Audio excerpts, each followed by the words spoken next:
de presentarla el día de hoy. Estoy particularmente muy contenta que nos acompañe aquí en el SIGA. Y bueno, Denny Trejo es doctora en Historia por la UNAM. De hecho, es todo por la UNAM, ¿no? Licenciada, maestra y doctora, así que estamos doblemente, triplemente, que no sé si existe triplemente, pero estamos muy contentos de que esté aquí. Es Puma 100%, entonces estamos felices de tenerla aquí en el SIGA. Es profesora investigadora titular C de tiempo completo en el Instituto de Investigaciones Históricas de la Universidad Michoacana de San Nicolás de Hidalgo. Denny pertenece al Sistema Nacional de Investigadores, nivel 1. También es miembro de la Asociación Mexicana de Historia Económica. Y bueno, entre las asignaturas que imparte en los diferentes programas que participa, de posgrado y de licenciatura, pues es profesora de Historiografía Contemporánea, Teoría y Epistemología de la Historia, Historia de México en el siglo XVIII, en la licenciatura de Historia y en las maestrías en Historia y Enseñanza de la Historia y en el doctorado en Historia de la Universidad Michoacana de San Nicolás de Hidalgo, pues es donde dicta estas cátedras.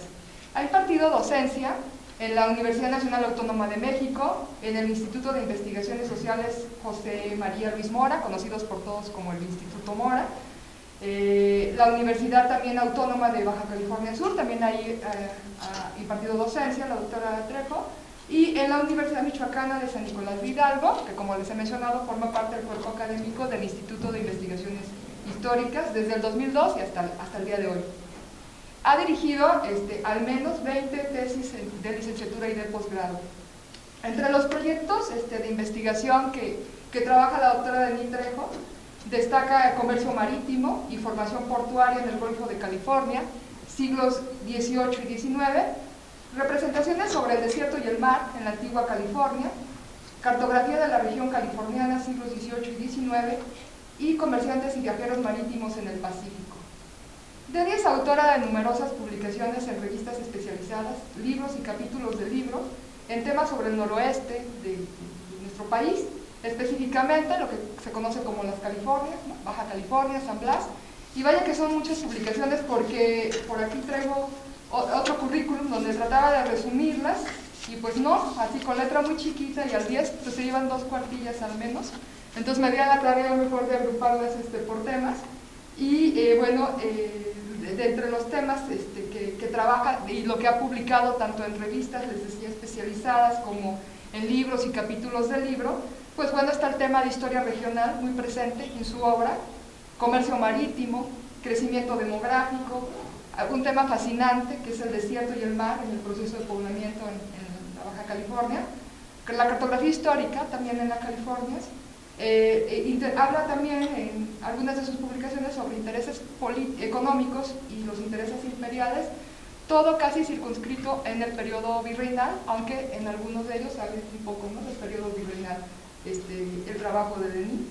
Y bueno, también ha sido ponente y conferencista en diversos eventos académicos nacionales e internacionales, y por todo esto y mucho más, que no me puedo extender más en el currículum, es que estamos muy contentos de tenerla aquí en el SIGA. Bienvenida, Denny, al SIGA. Gracias. A la UNAM, esta es tu casa, y bueno, vaya que sí, porque eres, como lo he dicho, Puma 100%, y bueno, sin mayor preámbulo, pues te cedo la palabra.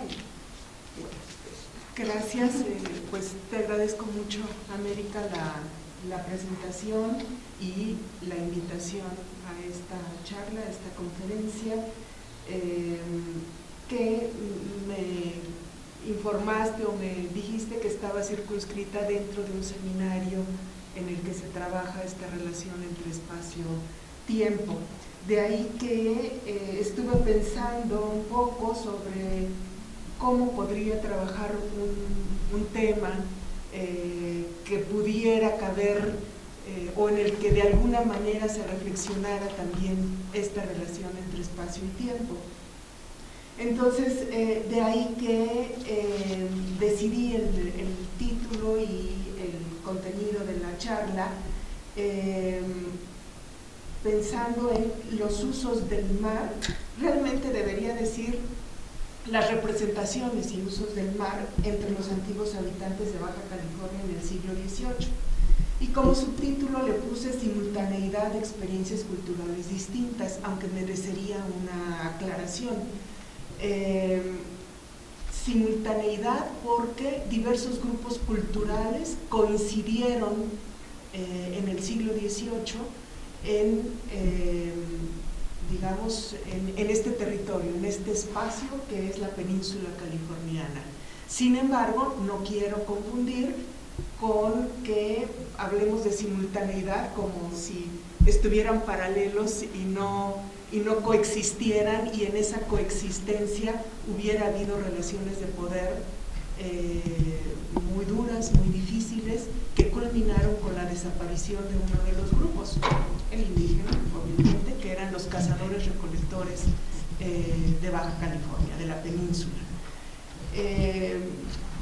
Perdón si utilizo el término Baja California más continuamente porque es, digamos, el usual hoy en día, aunque debiera decir Antigua California, si bien fue poblada en esta primera época, la del siglo XVIII, pues un poco más allá de la media península.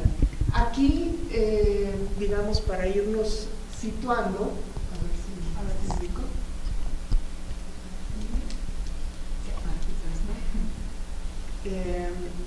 Aunque yo misma no alcanzo a leer los comentarios. En el siglo XVIII, ahí está. Realmente la colonización misional jesuítica llega hasta por aquí más o menos, ¿no? Hubo exploraciones más al norte, pero las misiones que realmente estuvieron en activo en el siglo XVIII llegaban hasta San Francisco de Borja. Hubo una más, Santa María, pero que ni siquiera puse en este mapa porque realmente no estuvo en funcionamiento, ¿no? El resto, digamos, es un mapa que utilicé en otras cosas, no está exprofeso para esta charla, pero me permitía, digamos, hablar digamos, del lugar al que referiré más adelante, ¿no?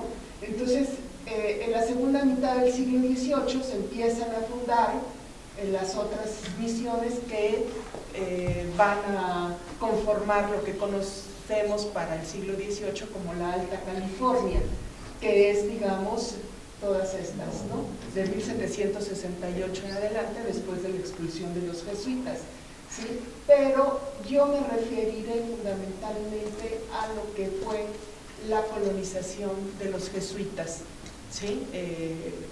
Que se da hasta 1768, aunque luego, para hablar de otros grupos que también llegaron, que son colonos propiamente españoles y mestizos, que van llegando a lo largo del siglo XVIII y en el siglo XIX, pues se asientan fundamentalmente en el extremo sur de la península, ¿no? Poco a poco también van incursionando al norte, ¿no? Ahora bien, esta región que se ve impactada por esa colonización de españoles, entre comillas, porque buena parte de los jesuitas no eran españoles, eran también extranjeros de otras partes de Europa, pero digamos estaban dentro del marco del dominio español. Digamos, son los que están presentes, como les decía, hasta más o menos esta región, ¿sí? Y los pobladores que tienen otro tipo de intereses se quedan de La Paz hacia el sur, hacia San José del Cabo, por lo menos en esta primera parte de la colonización. Posteriormente sí irán subiendo también hacia el norte. Estas misiones del norte se colonizan por franciscanos en un inicio y luego por dominicos, y las del norte, las del Alta California, por franciscanos, ¿sí? Entonces es, digamos, el contexto, la región de la que voy a hablar ahorita con la idea de ir entendiendo esto que yo planteo de representaciones y usos del mar. Entonces, la California peninsular, una angosta y larga lengua de tierra rodeada de mar, de poco más de 1000 kilómetros de largo, sin duda la vida marítima ha sido fundamental para sus pobladores. Sin embargo, las respuestas socioculturales al hecho de vivir en un lugar así han sido distintas según las tradiciones culturales de los grupos humanos establecidos en ella. Los mares que rodean la península fueron vistos, entendidos y utilizados de distintas maneras.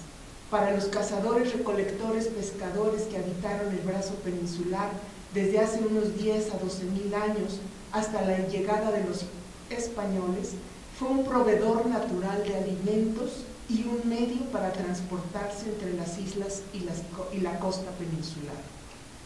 A partir de la colonización misional iniciada por los jesuitas en 1697, o sea, unos años antes del inicio del siglo XVIII, el mar californiano fue privilegiado como vía para el transporte de personas, animales y alimentos, mientras su carácter de proveedor natural, sin desaparecer, pasaba a segundo plano. Una tercera forma de uso del mar fue el que iniciaron marinos y aventureros, los que desde el siglo XVI habían buscado tesoros en las regiones ignotas americanas y encontraron en este mar placeres perleros. Con ello, abrieron la posibilidad de la explotación de recursos no alimentarios que tenían un alto valor en tierras europeas o asiáticas. A la perla se sumarían con el tiempo la explotación de la sal, de la concha, de la cual se obtenían las perlas, de la nutria y de las ballenas. No podríamos completar este panorama de los usos del mar si no habláramos de las actividades costeras y portuarias. Estas fueron indispensables desde los primeros asentamientos de los jesuitas, que dependían del movimiento marítimo que los abastecía, si bien tendieron a hacerse más complejas en la medida en que los lugares elegidos para puertos coincidieron más intereses, particularmente los comerciales, motivando con ello la formación de establecimientos de carácter urbano. Así fueran muy pequeñitos en la época, eran de carácter urbano. Sin duda que los usos del mar desde la perspectiva de las formas de subsistencia de cada grupo estuvieron ligados también a formas distintas de entenderlo.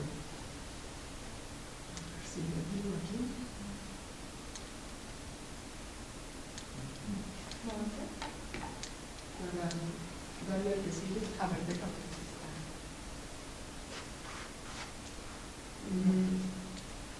Como un elemento sagrado para unos, dado que proveía el alimento, en el caso de los recolectores, cazadores, pescadores, hasta las diversas formas utilitarias que por ello mismo lo desacralizaron y lo transformaron en un medio natural que había que observar, conocer y dominar para aprovecharlo en el transporte, la comunicación y finalmente en la explotación intensa de sus recursos, bajo la concepción de una cultura decidida a transformar y o aprovechar la naturaleza a su favor. Estas formas diversas de acercarse a la naturaleza marina coexistieron en algunos momentos, aunque con distinto peso, lo que respondió a la presencia simultánea de grupos sociales con formas de vida distintas. En esta charla pretendemos abordar esas diferencias, a la vez que trataremos de explicar cómo se dio la coexistencia a lo largo del siglo XVIII en un proceso que tuvo que ver con relaciones de carácter aculturativo, en los que se fueron imponiendo las formas occidentales sobre las de los cazadores, recolectores, pescadores de la región. Una breve mirada al mundo de los cazadores, recolectores, pescadores y su relación con el mar. Los indígenas californios practicaban la caza, la recolección y la pesca. el mar era fundamentalmente un proveedor de recursos alimenticios. Sin embargo, no podemos dejar de considerar que deambulaban por las costas peninsulares y las islas cercanas y utilizaban ya la navegación. Una navegación sencilla, y voy a referir ahorita una cita de uno de los jesuitas, el padre Jacobo Weger, de origen alemán, que decía respecto de estas pequeñas, digamos, embarcaciones o balsas. Él dice: en balsas o con flotadores hechos de haces de caña, como aún están en uso entre los californios que viven cerca del mar, y que emplean para la pesca y la caza de tortugas, o para pasar a un islote que queda a 2 horas de distancia de la costa. Es decir, estas embarcaciones de los nativos californianos eran usados, digamos, cuando mucho para 2 horas de distancia respecto de la costa. Gracias a esta incipiente tecnología marina, el mar también era para los nativos un medio articulador de las zonas costeras, de manera que recorrían estas tanto para conseguir alimentos como para alcanzar lugares de resguardo o campamentos establecidos en bahías protegidas por cerros circundantes, cuevas, dunas, que en muchos casos también tuvieron un carácter ceremonial. Si me pasa la siguiente, por favor. Los cazadores, recolectores, pescadores de la California fueron una cultura ágrafa, es decir, no practicaron la escritura. De ahí que podemos saber algo de ellos a través, sobre todo, de los reconocimientos arqueológicos, las descripciones de los misioneros, como esta que les mencioné anteriormente, del padre Weger, y de algunos otros viajeros y pobladores, ¿no?, que todavía alcanzaron a conocer a algunos de estos grupos, que fueron desapareciendo al final del siglo XVIII y en las primeras 3 décadas del XIX. Algunos de estas investigaciones arqueológicas y además también de análisis del paisaje han permitido conocer, por ejemplo, lo que llaman los conchales o conchalitos, ¿no?, que son acumulaciones de conchas que eran utilizadas por ellos como alimento, obviamente el contenido de la concha, y dejaban las conchas en las costas, de manera que fueron creciendo hasta convertirse casi en montañas de concha en el siglo XVIII.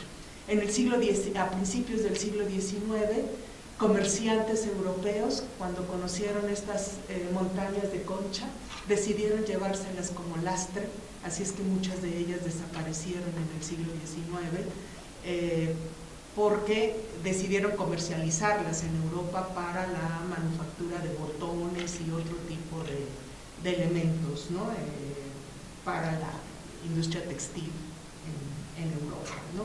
Pero en el siglo XVIII todavía se reconocían estos conchales. Desafortunadamente, aunque los arqueólogos han ubicado algunos conchales en las costas baja californianas actualmente, o los restos de esos conchales, la urbanización actual turística ha ido desapareciendo estos lugares. Entonces, a través de la investigación de los conchales sabemos que obtenían ostiones, abulones, almejas, camarones, peces, carne de tortuga, estos cazadores, recolectores, pescadores, ¿no? También el cruce de información arqueológica con las referencias de los misioneros es que permite, digamos, conocer algo de esto, así como conocer, por ejemplo, algo de las pinturas rupestres, no de los californios del siglo XVIII.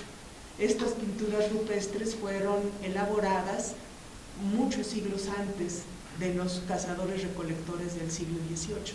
Sin embargo, investigaciones actuales sobre las pinturas rupestres permiten saber que los californios del siglo XVIII todavía usaban como centros ceremoniales algunos de estos lugares donde había pinturas rupestres. Entonces, como era una referencia a motivos marinos, tomé esta imagen de un investigador que me la facilitó, el doctor Jorge Amao, que ha hecho un trabajo muy importante sobre las pinturas con nuevas interpretaciones respecto de ellas, ¿no? En el que él sostiene que no solo eran para, digamos, como se ha sostenido muchas veces, para preparar la caza, ¿no? O la pesca. Él sostiene que tenía que ver más con cuestiones simbólicas, creencias y prácticas rituales. En otras pinturas encontramos también tortugas, mantarrayas, etcétera, ¿no? Pero bueno, decidí poner esta que alude a peces, ballenas, no lo sé del todo. La práctica de la caza de ballenas no se ha reconocido que lo practicaran los californios de la península, pero sí los de la Alta California. Los grupos de cazadores, pescadores, recolectores de la Alta California sí practicaron la caza de ballena, aunque de una manera sencilla, generalmente las ballenas varadas, o que estaban muy cercanas a la costa. También en los entierros, lo que han descubierto los arqueólogos es que las ofrendas con que enterraban a sus muertos en el sur de la Baja California, las ofrendas estaban, o sea, las ofrendas con las que se enterraban los muertos tenían moluscos, caracol púrpura, caracol chile, chino rosa y otros restos de fauna como pescados, caguamas, erizos, dientes de tiburón y lítica. Y bueno, incluso los arqueólogos describen las distintas especies, también las perlas, ¿no? La pintada mazatlánica, que es de la que se obtiene la perla. Estas descripciones nos muestran la importancia que tenían los animales marinos entre los indios californios. Antiguamente se decía, bueno, no antiguamente, sino en los estudios sobre los californios, en los estudios ya históricos sobre los californios, generalmente nada más se habla de ellos como cazadores-recolectores. Yo junto con otros investigadores he añadido pescadores, porque es evidente que practicaban la caza. Algunos dicen que solo los californios de la costa, pero también se han encontrado que hay restos de pescas y de distintos tipos de conchas en la sierra, junto a pinturas rupestres también, ¿no? Entonces, por eso es difícil diferenciarlos a ellos, como que unos eran nada más cazadores, otros porque estaban más en la sierra nada más eran cazadores. No, hay una combinación de elementos entre todos los grupos de aquella época que eran muy variados y que los misioneros, por, digamos, afán de facilitar el conocimiento de ellos, de los misioneros, de todos los nativos, limitaron la descripción y los reunieron a las distintas etnias en tres grandes grupos, ¿no? Los pericúes, los guaycuras y los cochimíes, ¿sí? Cuando en realidad era mucho más diversa, aunque ellos por la afinidad de la lengua los reunieron en estos tres grandes grupos, ¿no? Esta relación de los antiguos californios con el mar se vería modificada sin desaparecer del todo por la ocupación jesuítica a partir de 1697, como yo les decía hace un rato, ¿no? Poco a poco, en la medida en que se extendió el sistema misionero, los antiguos californios se vieron obligados a abandonar sus prácticas, aunque éstas no podían desaparecer del todo, debido a que las condiciones en las que se desenvolvieron las misiones no fueron las mejores para la cultura agropecuaria en la cual querían basar los religiosos el cambio cultural impuesto a los cazadores, recolectores, pescadores. Si me pasas la siguiente, por favor. El reconocimiento de los límites del Golfo de California, así como de sus costas y puertos. Antes de pasar a explicar la relación que establecieron los misioneros con el mar, se hace necesario exponer a través de algunos ejemplos la importancia que para los religiosos dispuestos a emprender la evangelización de los californios tuvo el conocimiento de la región, tanto en sus partes de tierra como en las marítimas. La actividad exploratoria se emprendió de manera particular en el Golfo de California, desde la costa de Sonora. Seguramente ustedes han escuchado hablar del padre Eusebio Quino, muy famoso porque hasta estuvo por ahí en alguna correspondencia con Sor Juana en algún momento de su vida, pero digamos acá llega ya un poco más grandecito, y decidido a que se le otorgara un permiso para misionar en la Baja California. No se lo permitieron a Quino, sus superiores, aunque sí llegó a la Baja California e hizo una primera exploración con uno de los exploradores también muy famoso, Atondo y Antillón. Realmente a él lo asignan a Sonora para que funde misiones en Sonora a finales del siglo XVII, XVII, pero él siempre tuvo, digamos, una inclinación por Baja California, ¿no? Entonces fundó misiones en Sonora a la vez que exploraba aquí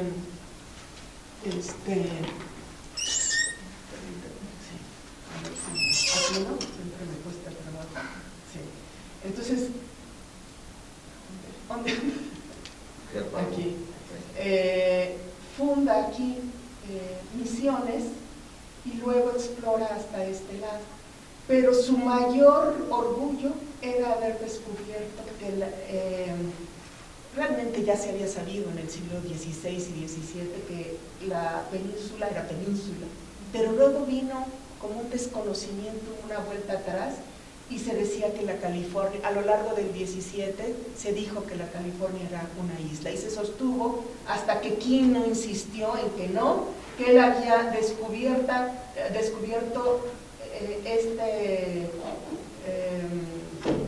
cierre, ¿no?, de la costa continental y la costa peninsular, y entonces él estuvo muy orgulloso, escribió sobre esto en los años 1740 por ahí, si no mal recuerdo, aquí, no, 1710, perdón. Bueno, el mapa es de 1710, pero yo creo que su descubrimiento es anterior, o redescubrimiento, digamos, ¿no? Este es un mapa hecho sobre uno de él, ¿sí? Igual luego se hizo este mismo en francés también y fue publicado, pero digamos la importancia que él sostuvo en una de sus obras, Los Favores Celestiales,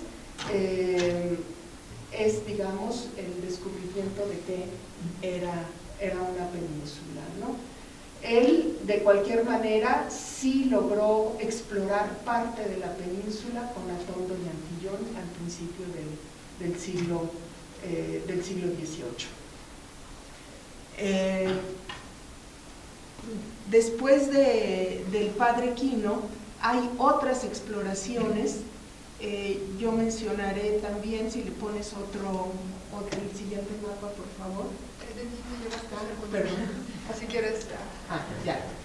El padre Consag, que ya estaba en Baja California, como dijimos, en 1697 empiezan ya la fundación de misiones en la Baja California, y el padre Consag también, como se pueden dar cuenta, Quino también no era español, Consag tampoco, varios, Beger, que les mencioné hace rato, también era no español, varios misioneros jesuitas fueron de otras partes del este de Europa, de la región alemana, digamos, en términos generales, pero algunos, digamos, más orientados, digamos, hacia lo que hoy es la República Checa. ¿Sí? Bueno, en el caso de Conza, hace exploraciones al norte de la península, pero realmente es una zona que no fue colonizada por los jesuitas, pero sí ya reconocida, y más adelante se fundarían misiones ahí. Pero también hace algunas exploraciones por mar y se da cuenta de las dificultades de la navegación en esta parte, sobre todo del mar californiano, ¿no?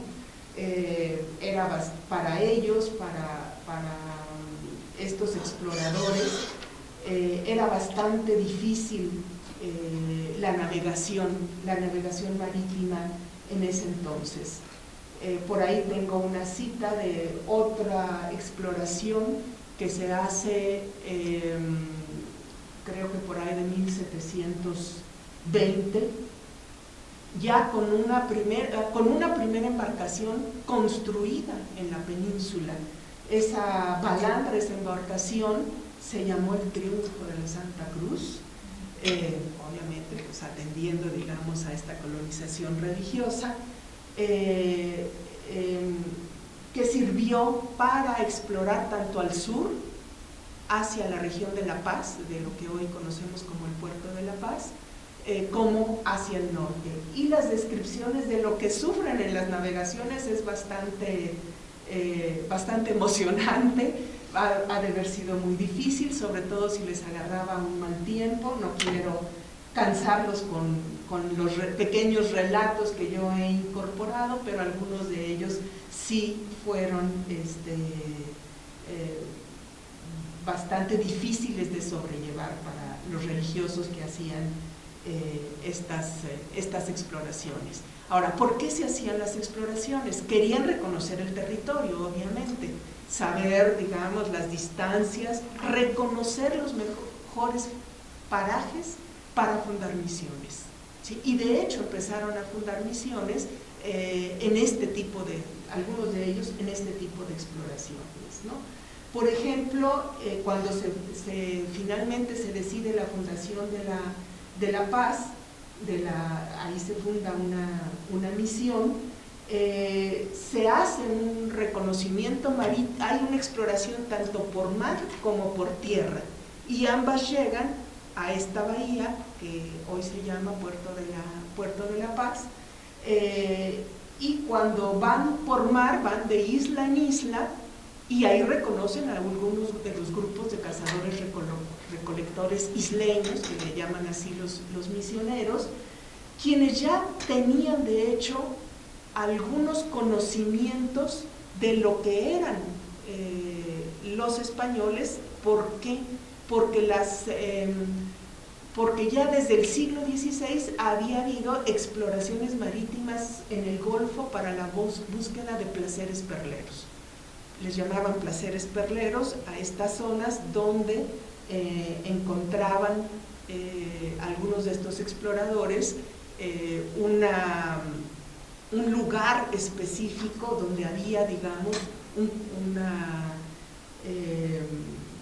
un banco de perlas, ¿no? Una veta perlera, ¿no? Se usaban a veces términos mineros para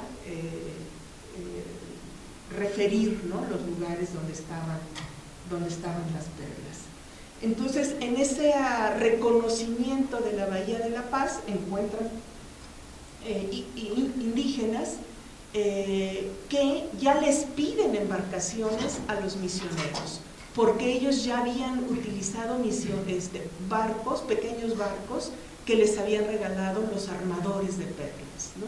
Entonces, realmente de manera temprana, antes de la llegada de los jesuitas, los mismos indígenas ya empiezan a habilitarse de tecnologías marítimas que usaban los pescadores de perla, ¿no? Entonces esto es, digamos, interesante en términos de que los indígenas incorporan a su propia cultura marítima pues elementos que les brindan los armadores, se les llama armadores a los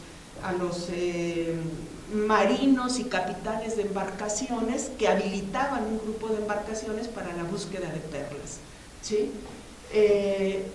Y esta tecnología, este tipo de embarcaciones, pues obviamente les llaman la atención a los indígenas y les dicen, les damos perlas y ustedes nos dan barcos, nos dan cuchillos, y entonces la tecnología de los cazadores recolectores empieza también a hacerse más complejas. Este tipo de embarcaciones son las que usaron generalmente los religiosos, que es una embarcación llamada balandra.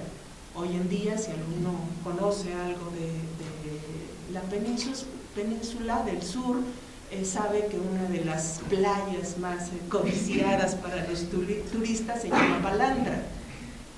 Y esto atiende a un tipo de embarcación, que es una embarcación sencilla de vela de un solo palo, ¿sí? Que son las más apropiadas para circular en el Golfo debido precisamente al tipo de vientos, de flujos marítimos. Una embarcación más grande hace más difícil la navegación. Este tipo de embarcaciones son las que usaron los religiosos. El triunfo de la Santa Cruz, de la cual les hablé hace un momento, era una balandra. No tenemos o yo no he encontrado los dibujos o los planos que hubieran hecho los religiosos respecto de estas embarcaciones, así es que esta pues, es una embarcación tipo balandra, como las que usaban los religiosos, ¿no? Entonces, el reconocimiento marítimo, obviamente marítimo y terrestre, ¿sí? Generalmente pues la península es muy angosta, van parejo una con la otra,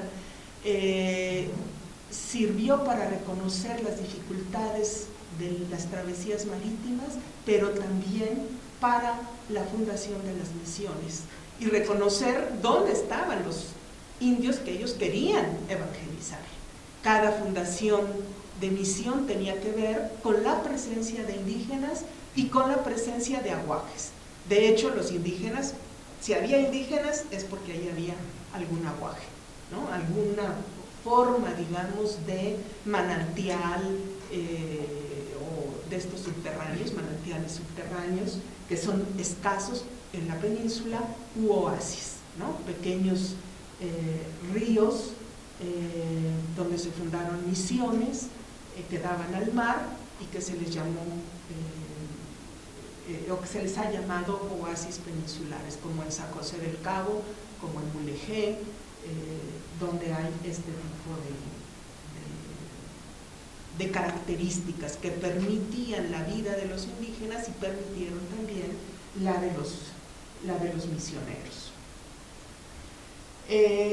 Entonces, durante el periodo misional fueron aculturando a los indígenas a las formas de vida, pero a las formas de vida, digamos, occidentales que traía la misión consigo, pero la misión tenía como base la subsistencia agropecuaria, pero la península no se prestaba tan fácilmente, aún con estos aguajes o con estos pequeños oasis, a una gran producción agropecuaria, era limitada, de manera que la dependencia de lo marítimo para la llegada de subsistencias, de abastos, era fundamental, sobre todo en los primeros tiempos de las misiones. Con el tiempo, algunas de estas misiones fueron mejorando en su producción, los misioneros fueron muy hábiles, hicieron incluso pequeñas tecnologías sencillas para conducir el agua a algunas zonas de huertas, donde ellos sembraban junto con los misioneros. la cultura agropecuaria era muy importante para los misioneros, porque en su tradición occidental es la agricultura la que sedentariza y la que, digamos, hace que indios que eran cazadores-recolectores entendieran una cultura civilizada, ¿no?, desde su perspectiva occidental. Para ellos, para los misioneros, pues lo que tenían los indígenas no era propiamente una civilización. Claro, les llamaba la atención, muchos jesuitas tuvieron una, digamos que una preparación protocientífica, los jesuitas del siglo XVIII. Entonces, sus textos son muy interesantes porque hacen prácticamente etnografía, ¿sí? Son muy interesantes en sus descripciones de la Baja California y de las culturas de aquel entonces, ¿no? Para nosotros es una fuente muy importante. Sin embargo, obviamente, actuaban con su cuerpo, digamos, cultural, que les hacía entender a esos grupos indígenas como salvajes, como no cristianos, que había que civilizar, ¿no? Pero vean el panorama, esta es una misión, la de San Javier, del interior peninsular. Esta no está junto a la costa, ¿sí?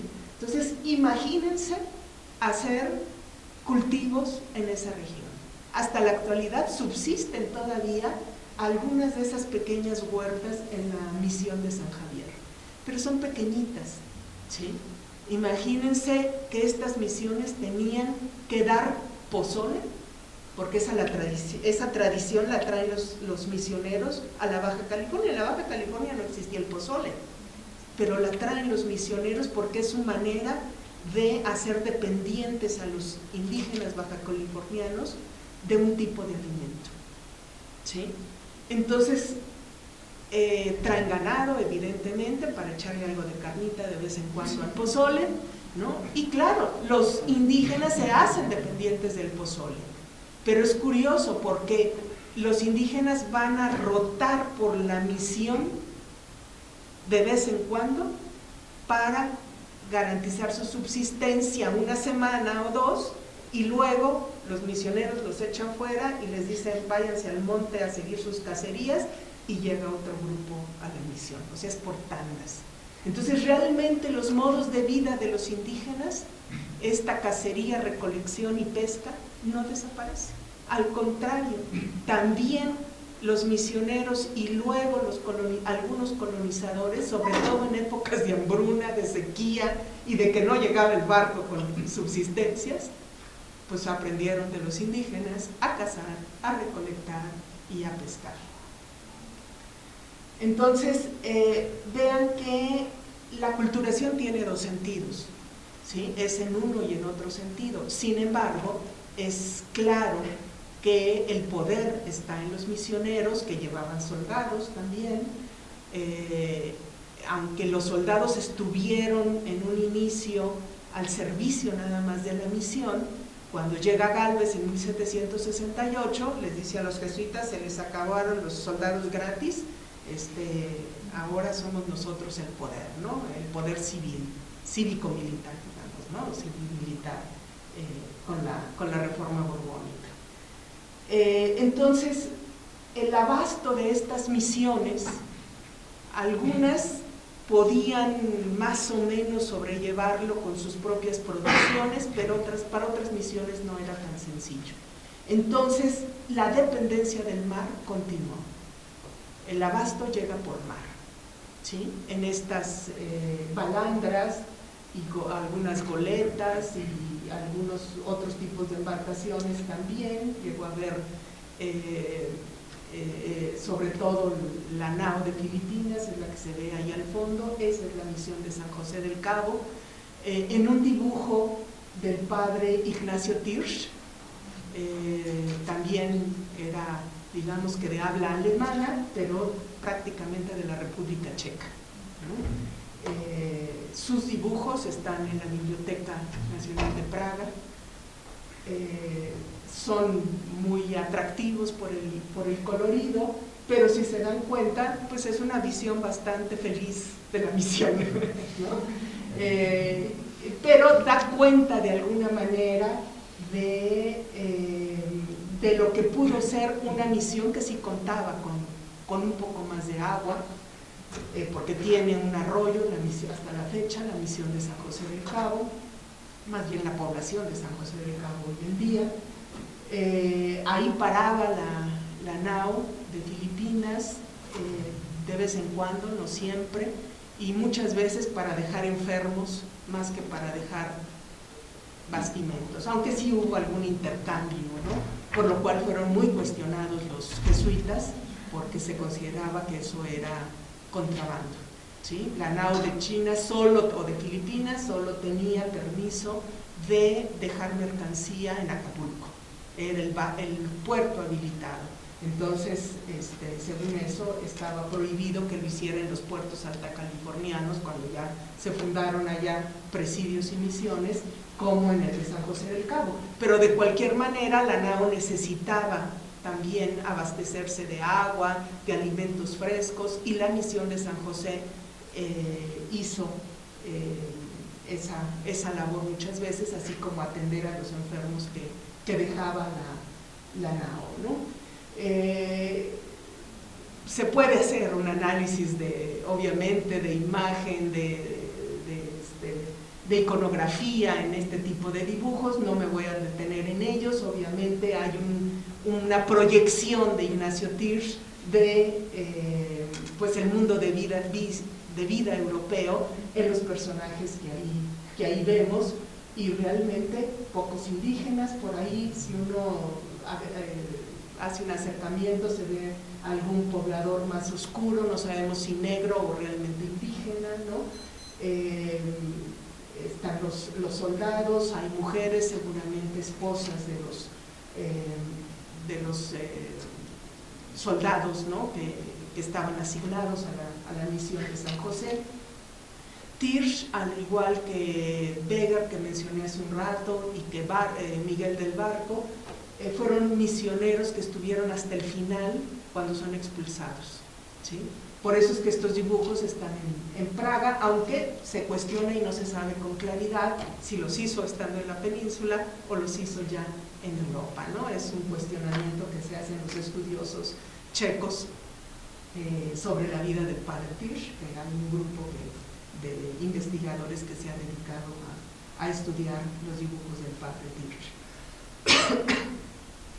Entonces, pues la vida de las misiones no fue tan idílica como la presenta Tirsch, fue más dura de lo que pensamos, aunque cuando llega Gálvez, pues les hace la guerra y los expulsa, no la guerra, digamos, con armas, me refiero a la guerra ideológica a los jesuitas, pues porque ya estaba convenido que la monarquía hispánica expulsaría a los jesuitas de todos sus territorios, ¿no? Entonces, ideológicamente y políticamente se decía que eran muy ricos, que hacían contrabando, que usaban a los indígenas para su propio beneficio. Independientemente de si fue para su propio beneficio o no, lo cierto es que sí, los usaban como fuerza de trabajo para, digamos, el sostenimiento de la misión, aunque los indígenas no sobrevivieron a esa explotación, ¿sí? Estos indígenas del sur fueron los que primero desaparecieron porque hicieron una rebelión en 1734 y la represión fue fulminante. Después de ellos fueron desapareciendo los que estaban un poco más al norte, hasta llegar a los cochimíes, que eran los que estaban de Loreto hacia el norte, y algunos de ellos escaparon, se fueron yendo con los grupos yumas de la frontera. Son los que subsisten hasta la actualidad, pero ya son unas cuantas familias, creo que 6 o 7 familias cochimíes en la frontera entre Estados Unidos y México actualmente, ¿no? ¿Cómo voy de tiempo, América? Porque yo no tomé para medirme y me puedes pagar. ¿Alguna seña? Entonces, el transporte marítimo fue fundamental, y aunque incluso también algunos indios californios fueron entrenados, instruidos para la marinería.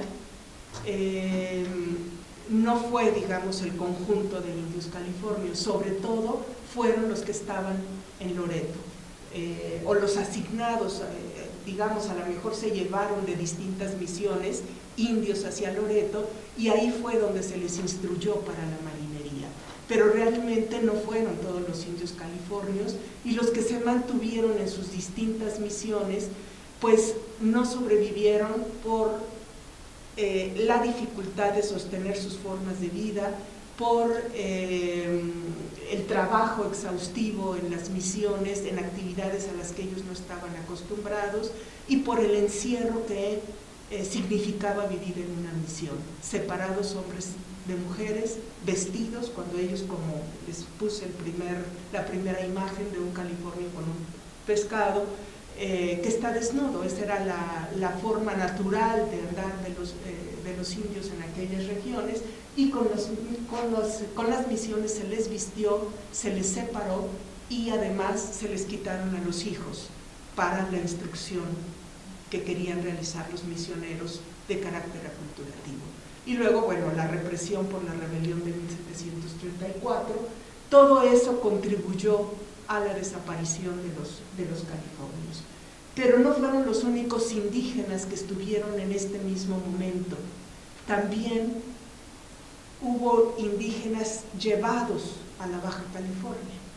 Algunos trabajaron en las misiones, ya eran, digamos, del centro del país o de Michoacán, que llevaban, digamos, ya los soldados y los misioneros, con la idea de que instruyeran en algunas tecnologías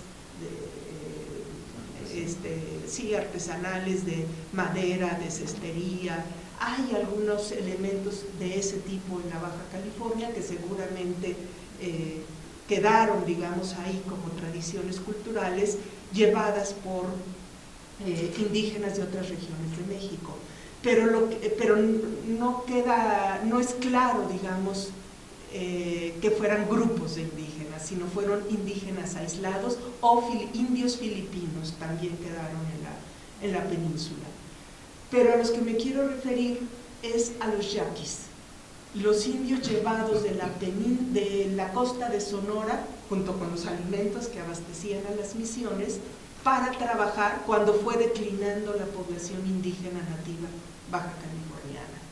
Estos indios yaquis trabajaron ya en las misiones, en la agricultura, pero sobre todo como buzos, en la perla, en la extracción de perla.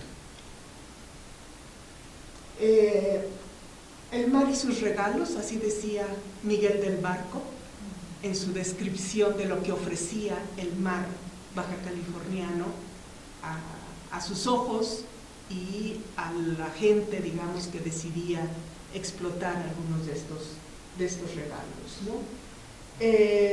Pero es otra de las cosas, digamos, de los elementos que la naturaleza brindaba y que desaparecieron.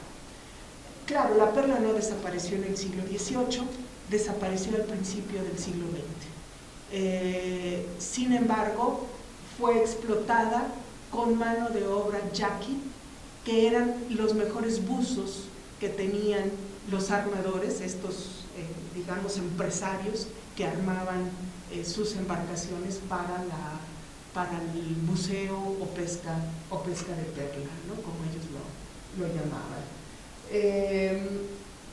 Los religiosos tienden a decir que no era un gran negocio, ¿sí? Pero es porque no querían también que los soldados se dedicaran a él.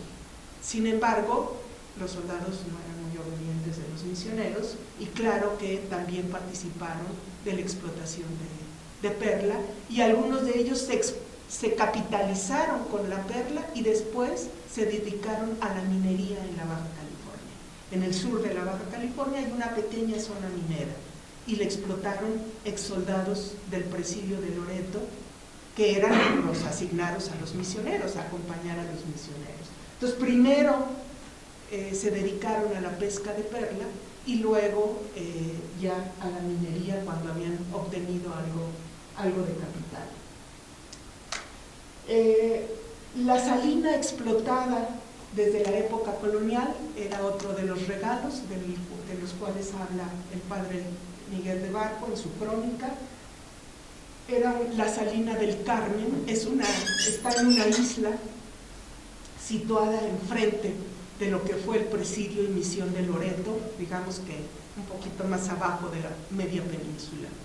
La misión de Loreto fue la más importante, le llamaban la misión madre, es de donde salían la mayor parte de las embarcaciones para ir por bastimentos a la costa continental, ya sea de Sonora o de la Nueva Galicia, del puerto de San Blas o Matanchel, antes de la fundación de San Blas. Y esta es una imagen contemporánea de la salina. Obviamente no tenemos una imagen de la salina en la época colonial. Hay imágenes de finales del siglo XIX, porque fue explotada en el siglo XIX también esta salina. Aquí está un pequeño mapa que indica, ¿no?, la ubicación de la isla frente a la misión de Loreto, ¿no? Y la salina fue explotada porque se requería para la ganadería la sal, obviamente para los consumos alimentarios, pero pues eso era mínimo, casi la podían obtener de cualquier parte de la costa los colonizadores, pero la explotación, digamos, más comercial en efecto inició en el siglo XVIII porque era vendida para los ganaderos, para los colonos que empezaron a explotar la ganadería, y para la minería. La sal se ocupa en la minería en el beneficio de los metales, de la plata. Y otro de los regalos del mar pues eran las nutrias y las ballenas, aunque estas son más de la costa al Pacífico, que da al Pacífico de la península, y la nutria sobre todo está ubicada en la parte pues más que podríamos llamar de la Alta California, pero llegó a, sobre todo, la pesca de nutria empezó desde las Islas Aleutianas, ¿no?, por los rusos, ¿sí? Y luego los rusos se fueron bajando por toda la costa alta californiana, y las últimas nutrias que cazaron, digamos, estaban por ahí de la costa de lo que hoy actualmente es Ensenada, ¿no?, por compañías fundamentalmente rusas, inglesas y angloamericanas. La última compañía era una combinación de ruso con norteamericanos, ¿no? Se me acuerda el nombre de esa compañía que explotó las pieles de nutria. Lo que se llevaban de la nutria era la piel y la vendían en China, ¿sí? La caza de ballenas, más que pesca, pues es una caza, ¿no? También lo hicieron los anglosajones, fundamentalmente.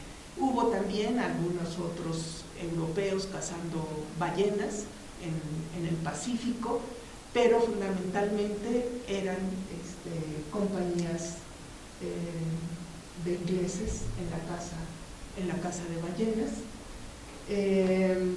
Esto trajo conflictos internacionales con los españoles, tanto la caza de nutrias como la caza de ballenas, y también por el dominio de un territorio que España consideraba suyo, ¿sí?, que es la Alta California, ¿no?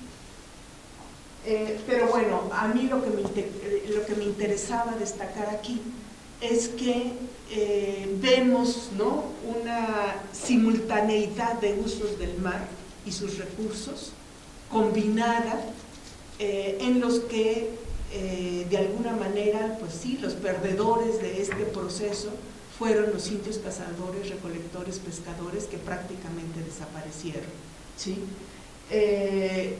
Los españoles no explotaron todos esos productos, la caza de la nutria. En la caza de nutria sí participaron los españoles, no directamente ellos, sino que obligaron a los indios a que les entregaran pieles de nutria. Mientras que los cazadores ingleses y rusos traían nativos de las Islas Aleutianas cazando esas nutrias hasta la costa alta californiana y californiana, ¿no? Hasta principios del siglo XIX seguían trayendo nativos aleutianos a esa casa. Los españoles utilizaban a los indios de las costas alta californianas y californianas para la caza de la nutria. Y en la caza de ballena, pues eran marinos de todas partes, no eran marinos californianos, ahí sí no participaron ni españoles y muy pocos mestizos quizás de alguna región alguna vez se incorporaron a estas naves, y muchas veces había de muchas nacionalidades, como hasta hoy en día suele haber marinos de diversas nacionalidades en los barcos que andan en el comercio marítimo o en otras actividades, ¿no?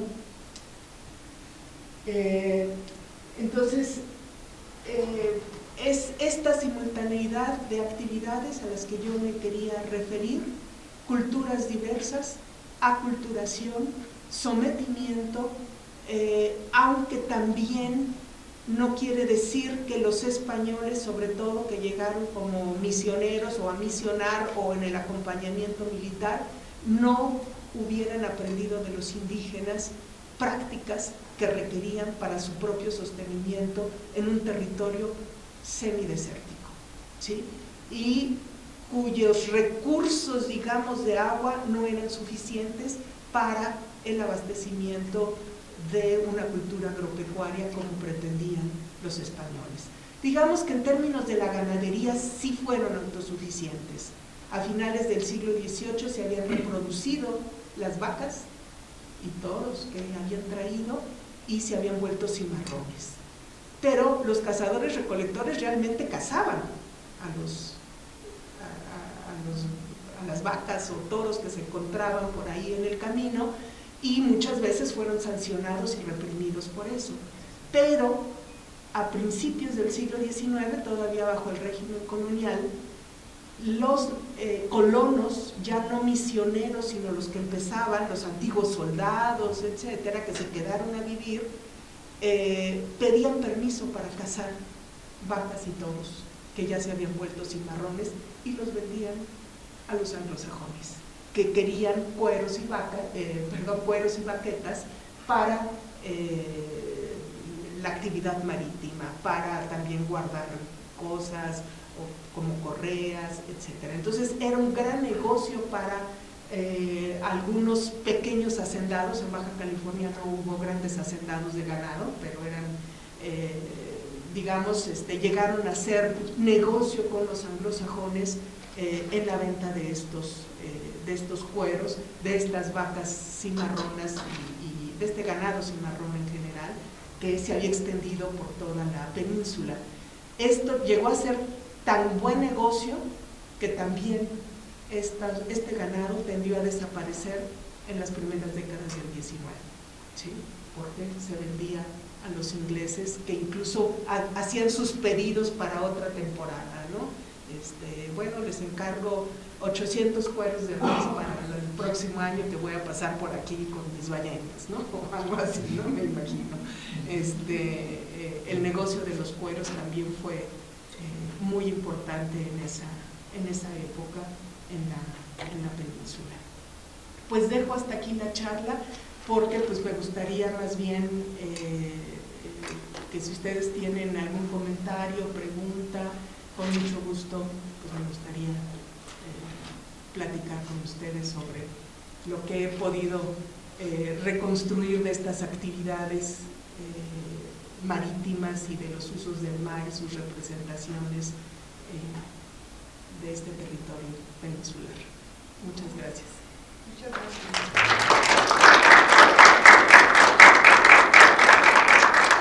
Pues damos un tiempo para comentarios que tengan o preguntas. ¿Quién dice yo primero? Ya me ganaste, yo quería decir yo. Pero, ¿sí? Adelante. Buenas tardes, gracias por su ponencia, muy interesante. Son primero dos preguntas así muy básicas. Creo que las mencionó cuando iba llegando, entonces ya no sé si ya saben los demás. Pues ocupaban muchos términos, los nativos californianos, cazadores, recolectores, pescadores, indios californios, pero no sé igual si al principio o cuando salí mencionó cuál era el nombre o el dominio por el que los nativos se identificaban y cuál era el nombre de su lengua.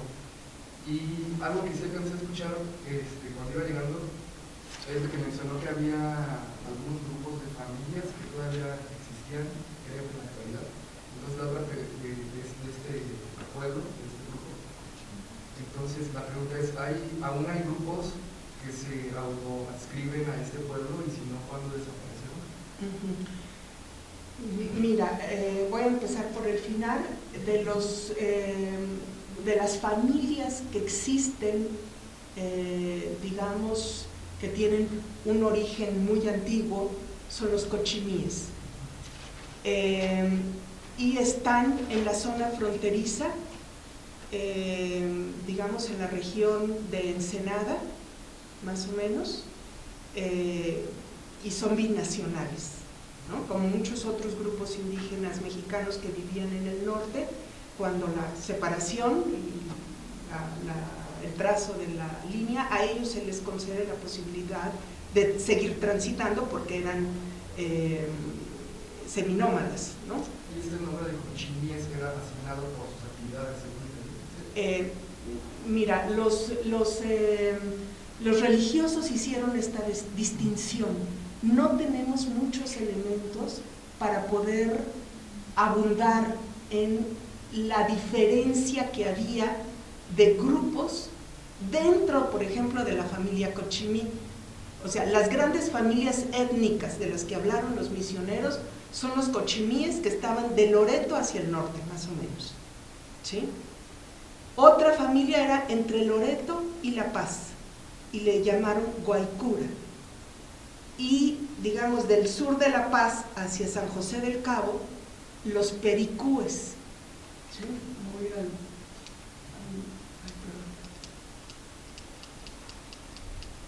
¿no? Entonces, actualmente los únicos cochimíes que viven están por aquí, ¿no? En la frontera, ¿sí? Por el rumbo de Ensenada, Rosarito, pero hace unos años eran 6 familias, ahorita ya no sé si hay 2 o 3 nada más. Han hecho estudios etnográficos, antropológicos, han grabado ya entrevistas, conversaciones con las últimas familias de estos grupos. Ahora, se ha sabido que hay una gran diferencia cultural entre esos cochimíes, que sí en efecto están ligados a las familias yumanas que estaban en esta zona fronteriza, ¿sí?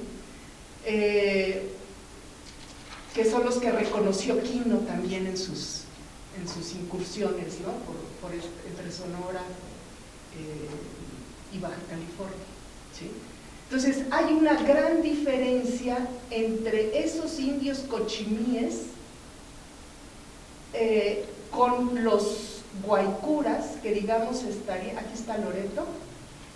Los guaycuras habrían estado más o menos en esta zona, ¿sí? Los guaycuras, que eso sí desaparecieron. Entonces se dice que quizás si sobrevivieron algunos guaycuras y cochimíes de esta región, se escaparon y llegaron a donde subsistían los grupos humanos, y sé porque había identificación con esos grupos en términos culturales. Esto lo sostiene uno de los investigadores de Baja California, Mario Alberto Mancilla. Él sostiene que seguramente algunos que fueron huyendo de las enfermedades y de la represión, etcétera, quedaron acá. De hecho, siempre existió un grupo de indígenas no sometidos aquí, ¿no? Que todavía cuando se fundan estas misiones por los dominicos, los van a dominar aquí los dominicos, nunca logran dominar a estos indios que son mencionados incluso en algunas ya estadísticas del siglo XIX, ya les llaman como gentiles, no sometidos, nunca quisieron adscribirse a estas misiones. Entonces Mansilla sostiene que algunos cochimíes de acá seguramente se incorporaron a estos grupos no sometidos, ¿sí? Pero la mayor parte de los cochimíes seguramente pues murieron en este proceso de sometimiento de los jesuitas. De los guaycuras poco se sabe también, más que las descripciones de los misioneros, igual de los pericúes, que habrían estado exclusivamente en la región de Los Cabos, ¿sí? Ni siquiera llegaban, digamos, a La Paz. Este era un grupo muy limitado en su circunscripción, en sus recorridos, y fueron los que sufrieron la rebelión, las consecuencias de su rebelión en 1734. Es decir, el avasallamiento, mandaron, ahí sí los misioneros pidieron, porque se echaron a misioneros, aquí sí, también los indígenas mataron misioneros, y a indios sometidos a la misión ya también los eliminaron. Querían reinstaurar pues su dominio, ¿no? Y entonces los misioneros se recluyen en Loreto, los que logran escapar, y entonces piden ayuda militar a la zona continental, y mandan ayuda de un jefe militar, del gobernador de Sinaloa, y fue, digamos que, terrible. O sea, las mujeres las exilia a islas solitas a que murieran ahí, ¿no? Fuera de su territorio, ¿sí? Y a los indios, a los varones los sacaban. Fue una masacre absoluta de pericúes. De ahí que muy difícilmente pericúes hayan logrado escapar acá. La gente de La Paz todavía hoy como que a veces reincorpora, digamos, en ese ánimo identificador que solemos tener los mexicanos respecto de algunos grupos indígenas. Muchas veces quieren restituirse como guaycúes, ¿sí? Pero realmente no hay prácticamente restos de guaycuras hacia el siglo XIX. Hay en las estadísticas demográficas, incluso de San José del Cabo y Todos Santos, se mencionan indios en el siglo XIX.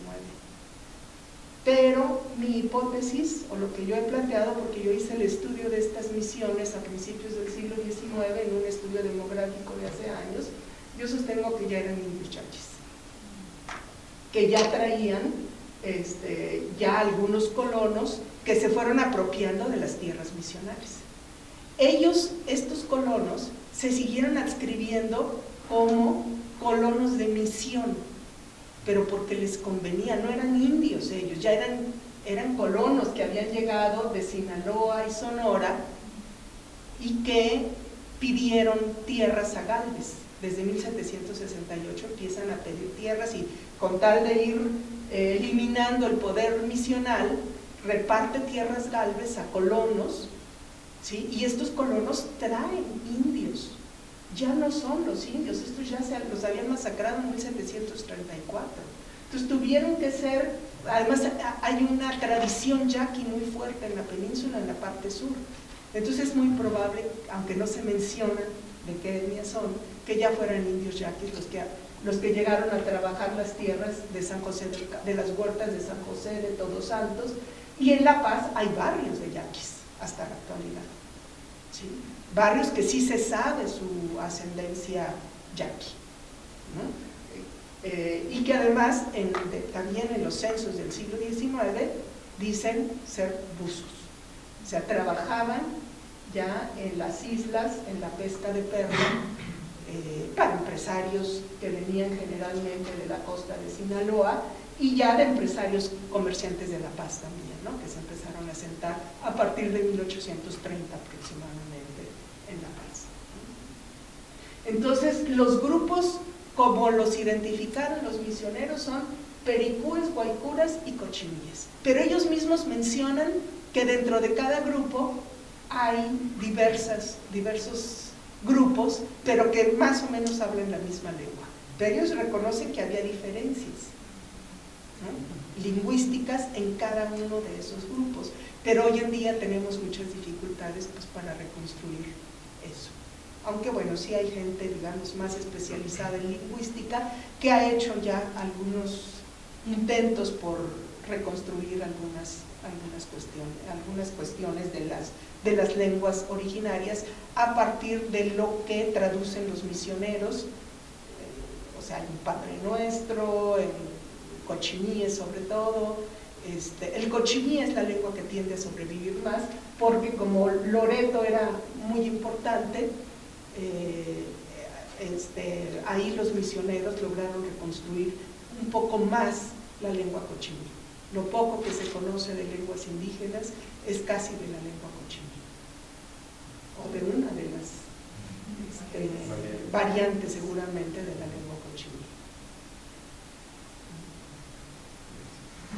¿Alguna otra pregunta, comentario? Ahora tenemos a Deni aquí, eso no es algo común. Estoy cerquita. Pero está cerquita, está en la Universidad de Michoacán. Raro en Michoacán, trabajando la península. La península.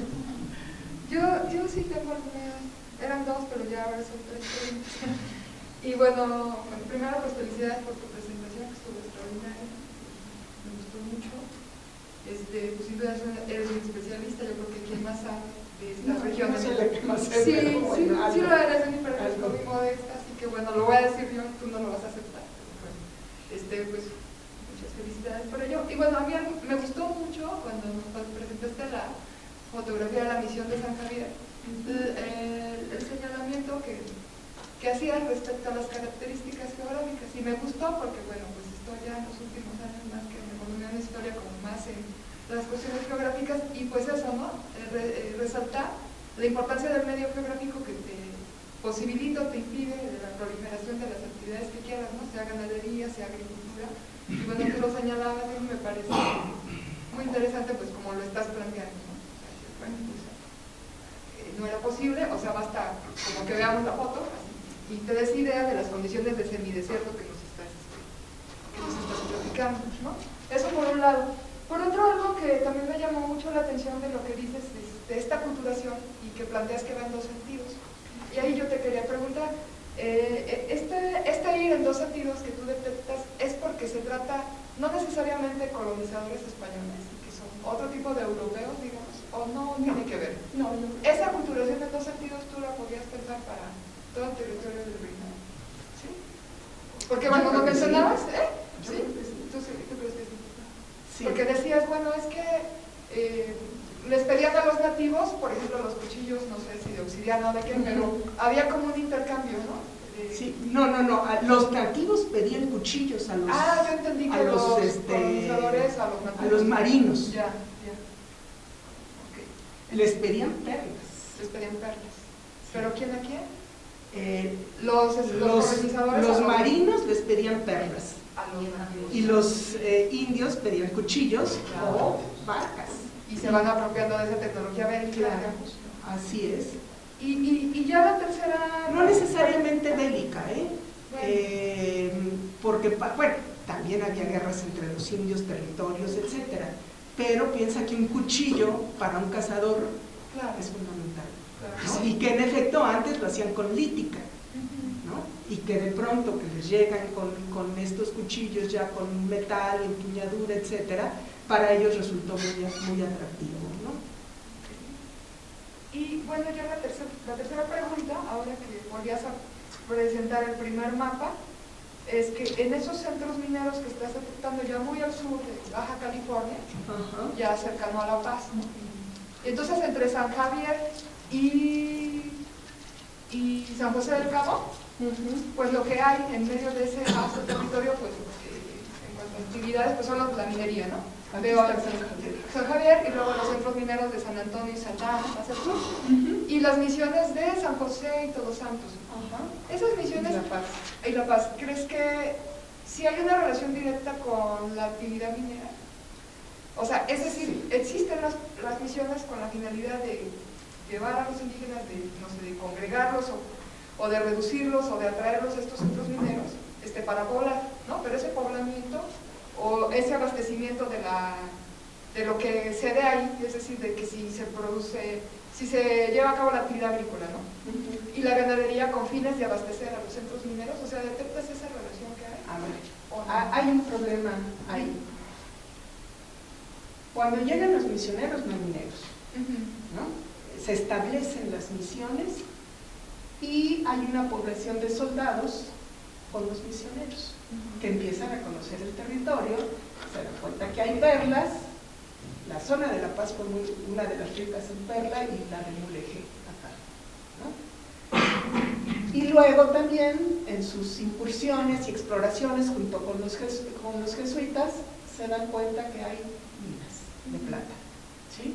Pequeñitas, pero pues ellos también eran pocos, ¿no? Podía alcanzar para los que había, ¿sí?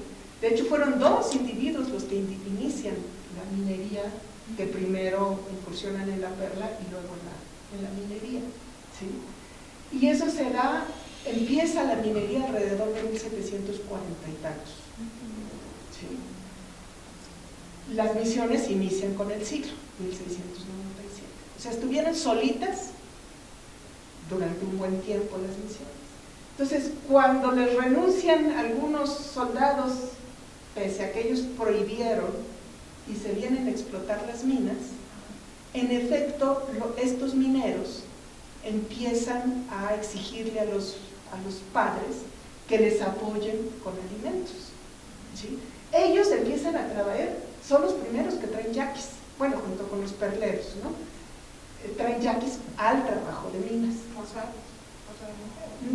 Hacen enganche, o sea, les adelantan un salario, una paga, y se los traen, ¿no? Son los primeros que traen para trabajar en las minas, ¿sí? Entonces, ¿cómo alimentarlos a esos trabajadores?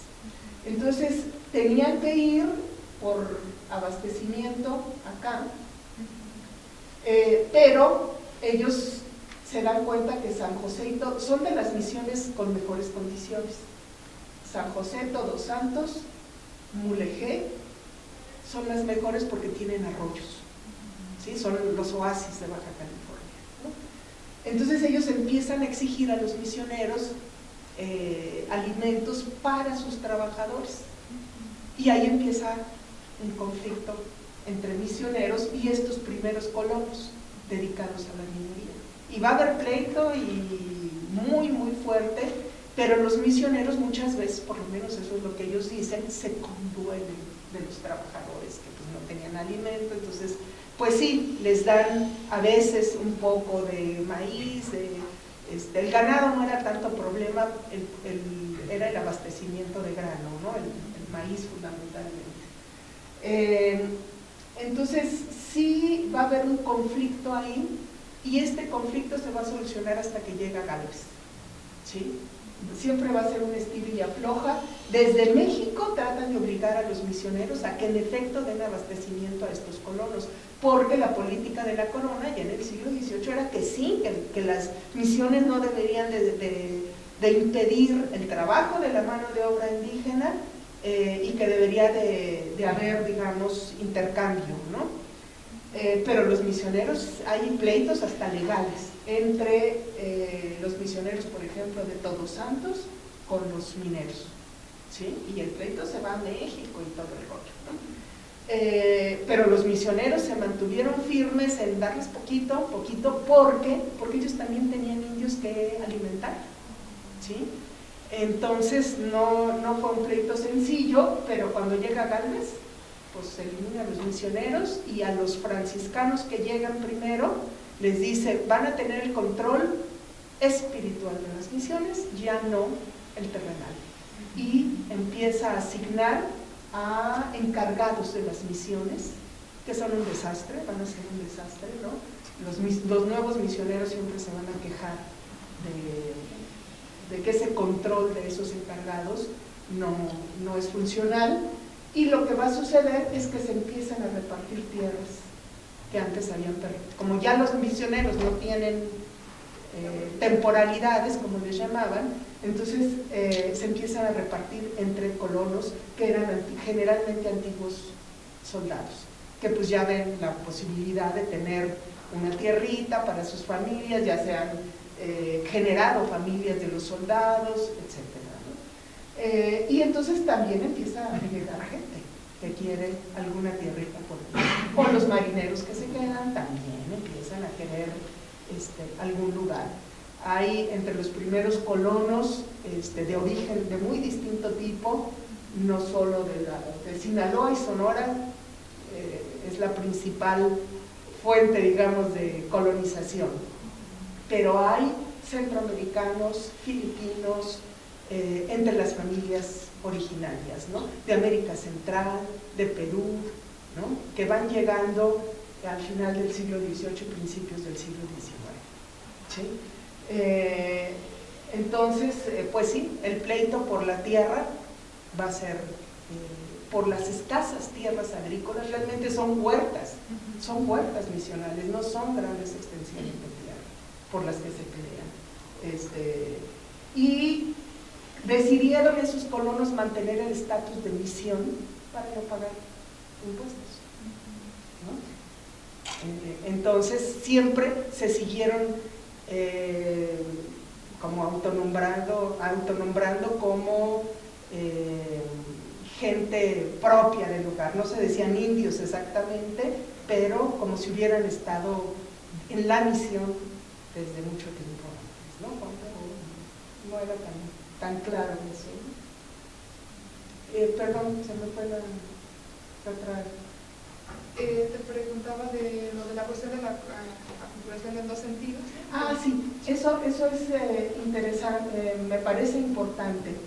Hay incluso, iba a buscar una cita que traía por ahí de uno de los misioneros que dice, ¿no?, que hubo una sequía y no llegaba el abasto, no llegaba el barco con bastimentos, ¿no?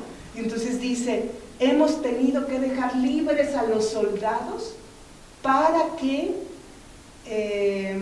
hagan lo que los cazadores recolectores.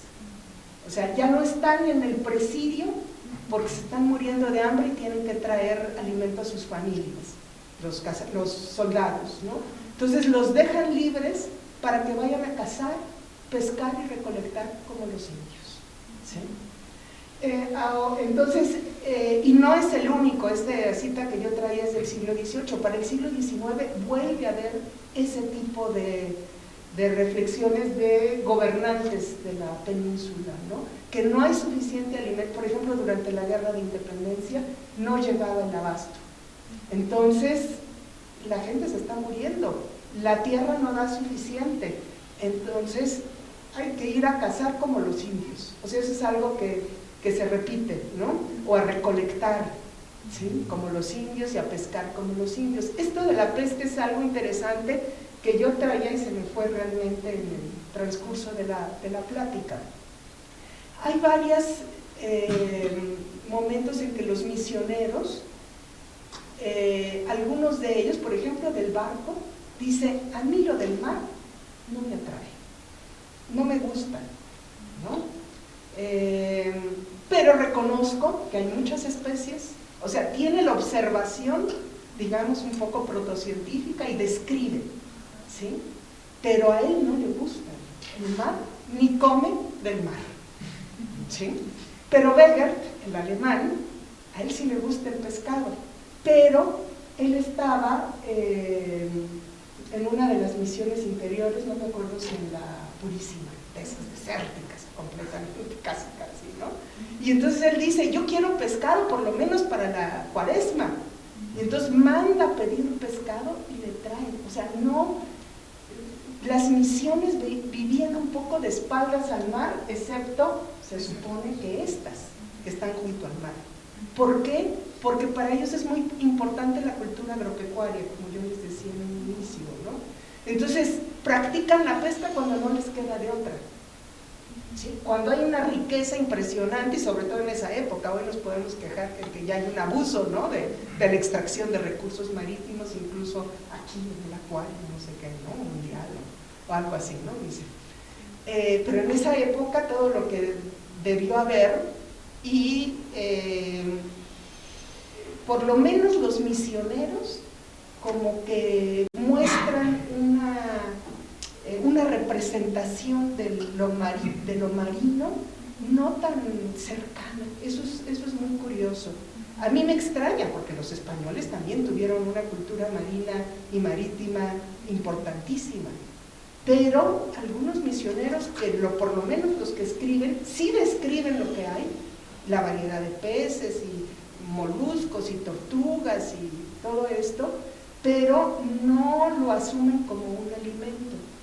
Entonces cuando su gente tiene hambre, entonces dicen sí, pues vayan a pescar y a cazar, o cuando uno que sí le gusta el pescado dice, ay, por favor tráiganme el pescadito que sea para la cuaresma, ¿no? O sea, no es lo común que fueran a pescar, se me hace extrañísimo, pero así es, así lo manifiestan ellos. Ahora, si uno ve los barcos, digamos algunas descripciones de las rutas de los barcos, etcétera, ahí sí se pescaba, ¿no? O sea, era lo normal y lo usual para el alimento, complementar el rancho, le llamaban rancho, a la alimentación asignada desde la costa a cada marino o a cada trabajador, ¿no? Entonces ahí sí se ponían a pescar, ¿no? Iba a comentar rápido que quizás explica que las actividades agropecuarias las hayan establecido como fuente primaria de la alimentación, debido a que pues, ellos llegaron a imponer una cultura y a cambiar el modo de vida, la cultura, a ser dependientes a los nativos de una nueva fuente de alimentación. Entonces no podían permitirse y ellos tampoco ante ellos seguir como seguían viviendo. Exactamente, esa es la explicación, un poco yo la daba también, ¿no? Para ellos la agricultura es cultura y es sedentarización. Entonces, en efecto, pues solo cuando no queda de otra, ¿no? Y por eso la importancia del barco. Construyen varios barcos ahí. El de la Santa Cruz, el triunfo de la Santa Cruz es el primero, pero creo que construyen esa es otra cosa interesante respecto de las tecnologías. Sin ser ellos especialistas en construcción naval, construyen barcos. Claro, coincide con la presencia de un jesuita, ese sí de origen mexicano, que tiene mucho interés, como seguramente tenía, y no llegó a ser jesuita, es de estos que llaman, se me olvida, hermano, no sé qué, no me acuerdo ahorita en la clasificación de los jesuitas. Hay algunos que hacen tareas dentro de la orden sin estar exactamente ordenados, ¿no? Y él tenía como esa habilidad constructiva, ingenieril, en fin, ¿no? Él ayudó a construir el Triunfo y otras más, ¿no? Un virrey les manda un barco y naufraga. Entonces, ese era otro punto que ya no alcancé a exponer en mi plática, la importancia, por ejemplo, de todo lo que sucede en el mar en términos de condiciones físicas y temporales y ciclones, y lo que sufren, porque ellos esperan el barco con los bastimentos y resulta que naufraga y hasta se mueren uno que otro, no solo marinos, sino misioneros que venían en el camino, ¿no? Entonces todo eso obstaculiza la alimentación, ¿no? La llegada de bastimentos, y entonces, ¿qué hacen? Aprender de las hierbas, cuáles son comestibles. ¿Eso quién se los enseñaba? Pues los indígenas, ¿no? Mientras estuvieron presentes, por supuesto. Otra pregunta. La pintura de qué ubicación era de Baja California, ¿cierto? La de la ballena, la pintura. Sí. Sí, ¿verdad? Sí. Entonces, bueno, mi comentario es demasiado aventurado, me arriesgo a que me equivoque, pero para mí no tendría sentido decir que los de Baja California no pescaban o no cazaban ballenas. No sé, o sea, en mi pensamiento loco yo digo, esa es una afirmación de algún investigador norteamericano, gringo, que dice, los de acá eran mejorcitos, ¿no? Así como ha habido ejemplos, por ejemplo, en la distribución en la distribución de los primeros grupos humanos en América, ¿no? La primera teoría establecida es, no, los primeros asentamientos están aquí en Estados Unidos, ¿no? Cuando que hay en realidad muchas otras hipótesis, ¿no? Que como fue aquella la primera, pues tienen que luchar contra eso. Entonces, no sé, se me hace a lo mejor como un discurso ahí ideológico, político, pero quién sabe, ¿no? O sea, si están esas pinturas acá abajo en Baja California, yo diría que también pasaba. Ajá. Sí, bueno, las pinturas están y son de ballenas, peces, mantarrayas, tortuga, son las que recuerdo, ¿no? Pero estas me llamaron la atención porque sí dan la impresión de que pudieran ser ballenas. A mí me han discutido que no son ballenas, que son peces, ¿no? Pero bueno, no sé. Ahora, tienes toda la razón. Pudieran haber practicado la caza algunos de estos indígenas, aunque parece que los del siglo XVIII no. Por las descripciones y crónicas de los misioneros, es extraño que no hubieran hablado de la caza de ballena, ¿sí? Incluso de otros exploradores. Ahora, estas pinturas no son de indios del siglo XVIII, son muy anteriores. Entonces sí pudo haber grupos que llegaran a cazar ballenas anteriormente, porque hay descripciones de tecnologías de pesca de los misioneros, describen de cómo pescaban, cómo ponían sus como trampas de redes, ¿no? Así caminando, ¿no? en zonas debajo, ¿no? Y el tipo de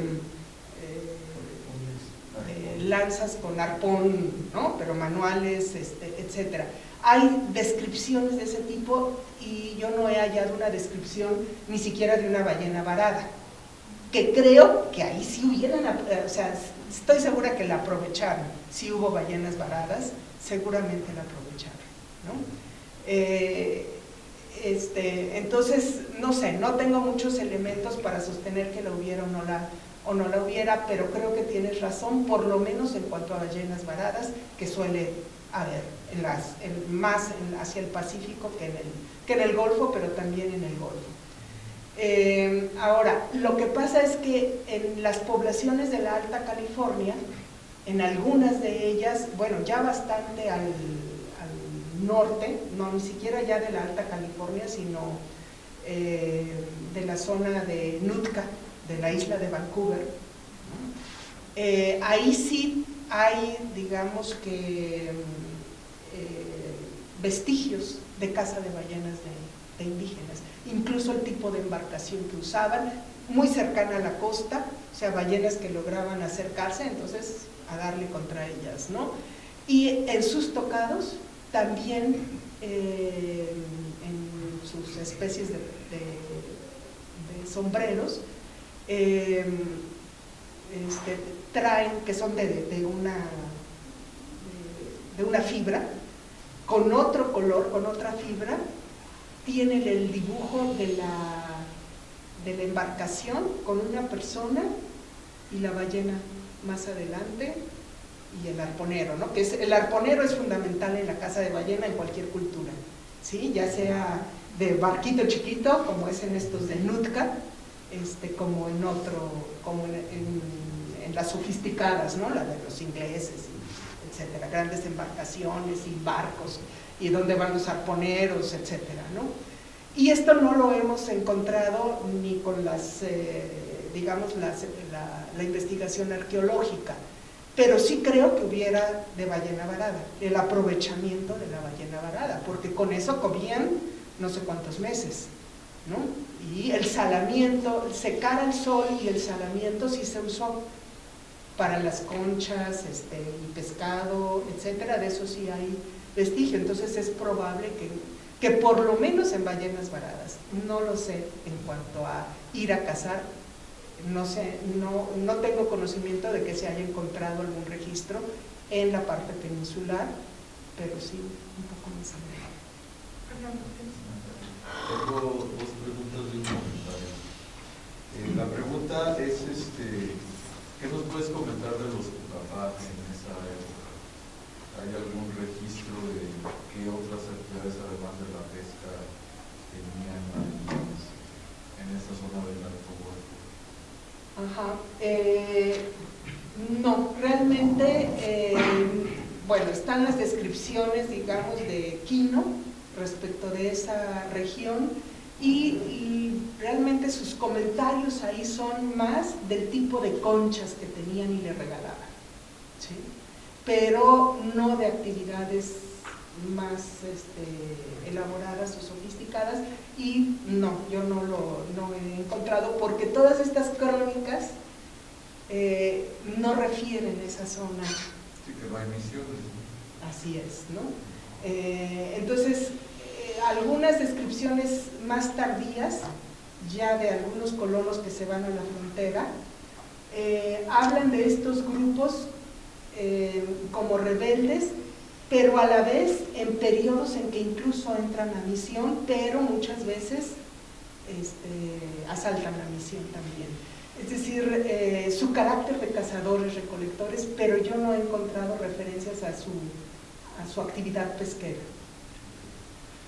De la lámina, la primera que nos muestras de cazador-recolector con el pez al hombro, ¿esa de dónde es? Fíjate que no tengo claro de dónde es esta imagen, pero, y no puse este otro, hay un mapa de 1757 que aparece en una crónica de la antigua California que fue publicada en España, y luego Barco escribe su crónica para comentar lo que dice esa crónica y dice, no, es que eso es la crónica que fue publicada es de Miguel Venegas, y del Barco, que sí estuvo en Baja California por 30 años, corrige esa crónica. Pero en esa crónica que fue hecha en España por Miguel Venegas, con, digamos, informes de los misioneros, Él no estuvo, no, Venegas no estuvo. Ahí en esa crónica está un mapa muy parecido en su elaboración a este dibujo, a este grabado, ¿sí? De hecho, ese mapa, dudé si lo ponía o no y no lo puse, trae una serie de recuadros alrededor. Y las figuras tienen posturas muy similares a esta, ¿sí? Pero yo no he encontrado la referencia de esta y no está en la crónica de Venegas, que es, digamos, la publicada en Europa, ¿sí? Y los dibujos de Tirsch, ahí sí no me coinciden con esta, ni está, yo ya fui a la biblioteca de Praga y no está este dibujo, entonces realmente no sé, pero a mí se me hace que está emparentado con ese mapa, y ese mapa, que es un grabado, está firmado por la Compañía de Jesús. Claro, trae el nombre del impresor, pero no quien dibujó, no quien hizo el grabado, entonces es un poco confuso.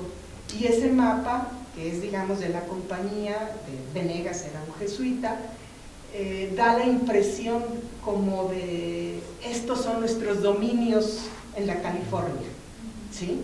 Y esos recuadros son dibujos de indígenas en diversas actividades. Hay unos como en la actividad de ser los sacerdotes o guamanes o chamanes o como les queramos llamar, y las de abajo refieren los dibujos, la muerte y martirio de los misioneros que fueron masacrados en la rebelión de 1734.